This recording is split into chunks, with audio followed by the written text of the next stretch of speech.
কোনো রকম পোস্ত ব্যবহার না করেও সম্পূর্ণ পোস্তর টেস্ট পেতে এই রেসিপিটি ট্রাই করুন।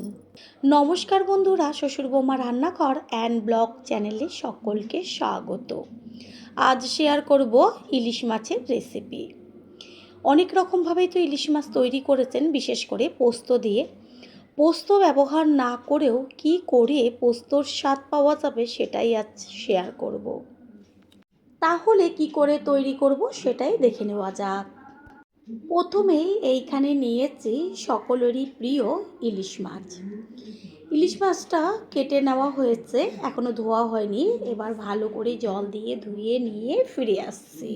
মাছগুলোকে ভালো করে জল দিয়ে ধুয়ে নিয়ে ফিরে এসছি। এবার একটা মশলা তৈরি করব। এখানে নিয়েছি মিক্সিং জার, আর মিক্সিং জারের মধ্যে দিয়ে দিচ্ছি সাদা তিল। আমি এখানে 4 চা চামচ পরিমাণ সাদা তিল ব্যবহার করেছি, আর 2 চা চামচ পরিমাণ দিয়েছি কালো সর্ষে। আপনারা চাইলে হলুদ সর্ষেটাও ব্যবহার করতে পারেন। আর দিয়ে দিচ্ছি ঝালের জন্য বেশ কয়েকটা কাঁচা লঙ্কা, দিচ্ছি জল। এবার ভালো করে পেস্ট করে নেব। কোন মশলা ব্যবহার করলে সম্পূর্ণ পোস্তর স্বাদ পাওয়া যায় সেটা আমি ভিডিওর মধ্যেই শেয়ার করব, সম্পূর্ণটা দেখতে থাকেন। এখানে একটা বড় পাত্র নিয়েছি, আর তার মধ্যে ধুয়ে রাখা ইলিশ মাছগুলোকে একটা একটা করে সাজিয়ে নেব। রান্নার রানী দিদিভাই লিখেছে, খুব ভালো লাগলো কাঁকরোলের রেসিপিটা, আমি বিশ্বকাপ নাম থেকে দেখছি। রানী দিদিভাই, তোমাকেও তোমার পরিবারকে সকলকে অনেক অনেক ভালোবাসা এত সুন্দর কমেন্ট করার জন্য। মাছের মধ্যে এবার দিয়ে দেব পরিমাণ মতন লবণ আর পরিমাণ মতন হলুদ গুঁড়ো, দেব কাশ্মীরি লঙ্কার গুঁড়ো, যেহেতু ঝালের জন্য দিয়েছি কাঁচা লঙ্কা। মাছের মধ্যে দিয়ে দেব কাঁচা সর্ষের তেল। এইখানে আমি 4 চা চামচ পরিমাণ সর্ষের তেল ব্যবহার করেছি। এরপর দেব পেস্ট করে নেওয়া মশলা, যেমন কালো সর্ষে, সাদা তিল আর কাঁচা লঙ্কা। হাত দিয়ে বেশ ভালো করে এবার জল ছাড়া সুন্দরভাবে মেখে নেব। এই যে আমি কালো সর্ষের মধ্যে সাদা তিলটা ব্যবহার করেছি, এই সাদা তিলেই কিন্তু সম্পূর্ণ পোস্তর স্বাদটা ফিরে আসবে।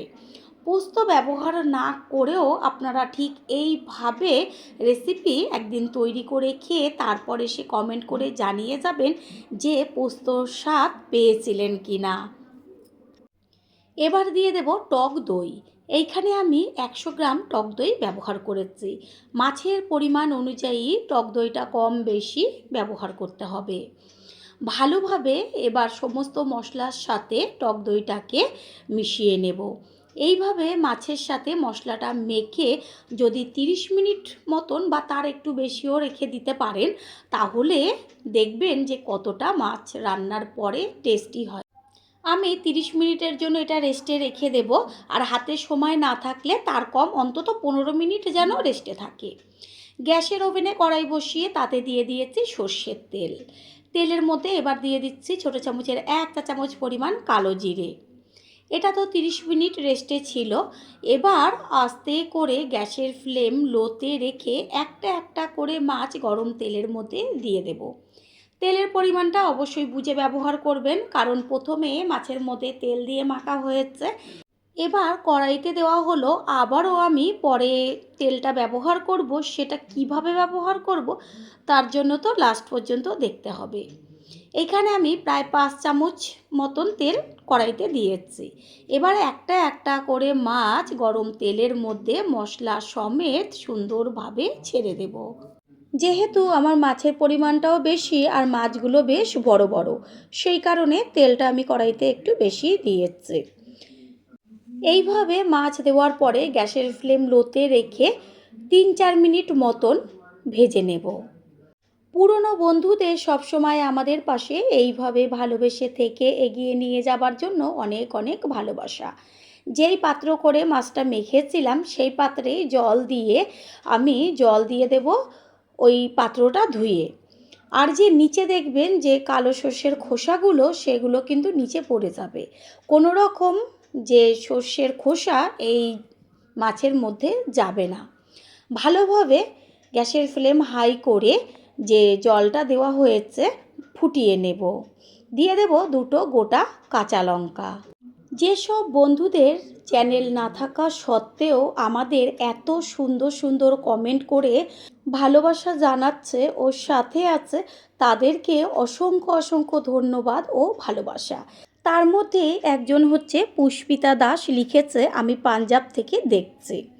পুষ্পিতা দিদিভাই, আপনাকে ও আপনার পরিবারের সকলকে অসংখ্য ধন্যবাদ ও ভালোবাসা, এইভাবে আমাদের ভালোবেসে পাশে থাকার জন্য।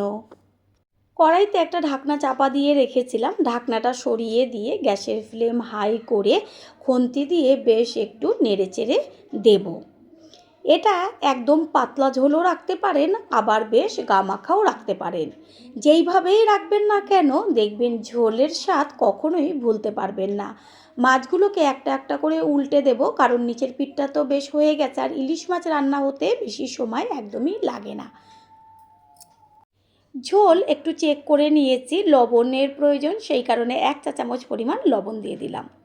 প্রথমবার যারা আমাদের চ্যানেল ভিজিট করছেন তাদের আন্তরিক শুভেচ্ছা ও অনেক ভালোবাসা। আমাদের রেসিপিগুলো যদি ভালো লেগে থাকে সাবস্ক্রাইব করে দেওয়ার অনুরোধ রইল, ও পাশে থাকা বেল আইকনে ক্লিক করলে পরবর্তী ভিডিওগুলো সবার আগে আপনাদের কাছে পৌঁছে যাবে। বন্ধুরা, আপনারা যে যেইখান থেকেই ভিডিওটি দেখছেন না কেন অবশ্যই কমেন্টের মাধ্যমে জানাবেন। আপনাদের ধন্যবাদ জানাতে পারলে সত্যিই আমরা ভীষণ ভীষণ আনন্দিত হব। সবশেষে দিয়ে দিচ্ছি কাঁচা সর্ষের তেল। এই কাঁচা সর্ষের তেল না দিলে স্বাদটা যেন অসম্পূর্ণই থেকে যাবে, তাই বারবার বলছি অবশ্যই কিন্তু কাঁচা সর্ষের তেলটা লাস্টে দেবেন। তেল দেওয়ার পরে গ্যাস অফ করে দিতে হবে, আর আমি বেশ একটু হালকা গ্রেভি থাকবে সেই পর্যায়ে নামাবো। এটা যখন ঠান্ডা হবে তখন কিন্তু আরও বসে যাবে। কিছুক্ষণের জন্য একটা ঢাকনা চাপা দিয়ে দেব। একটু বাদে ফিরে এসে কড়াইয়ের ঢাকনাটাকে সরিয়ে দিয়ে আমি সম্পূর্ণ লুকটা দেখিয়ে দিচ্ছি। এত টেস্টি লাগবে খেতে, যেন মনে হবে পোস্ত দিয়েই মাছটা রান্না করেছি। এবার একটা পাত্রে তুলে নেব। তৈরি হয়ে গেল আজকের রেসিপি। আশা করি রেসিপিটি ভালো লাগলো, আর যদি ভালো লেগে থাকে একটা লাইক, কমেন্টস, পারলে একটা শেয়ার করে অবশ্যই জানাবেন। আপনাদের করা একটা লাইক ও লাইকের পাশে থাকা হাইপ আর একটা শেয়ার আমাদের কাছে অনেক অনেক গুরুত্বপূর্ণ। All friend, thanks for watching my video. আপনারা সকলে ভালো থাকবেন, সুস্থ থাকবেন। আবারও দেখা হবে অন্য কোনো রেসিপির এপিসোডে।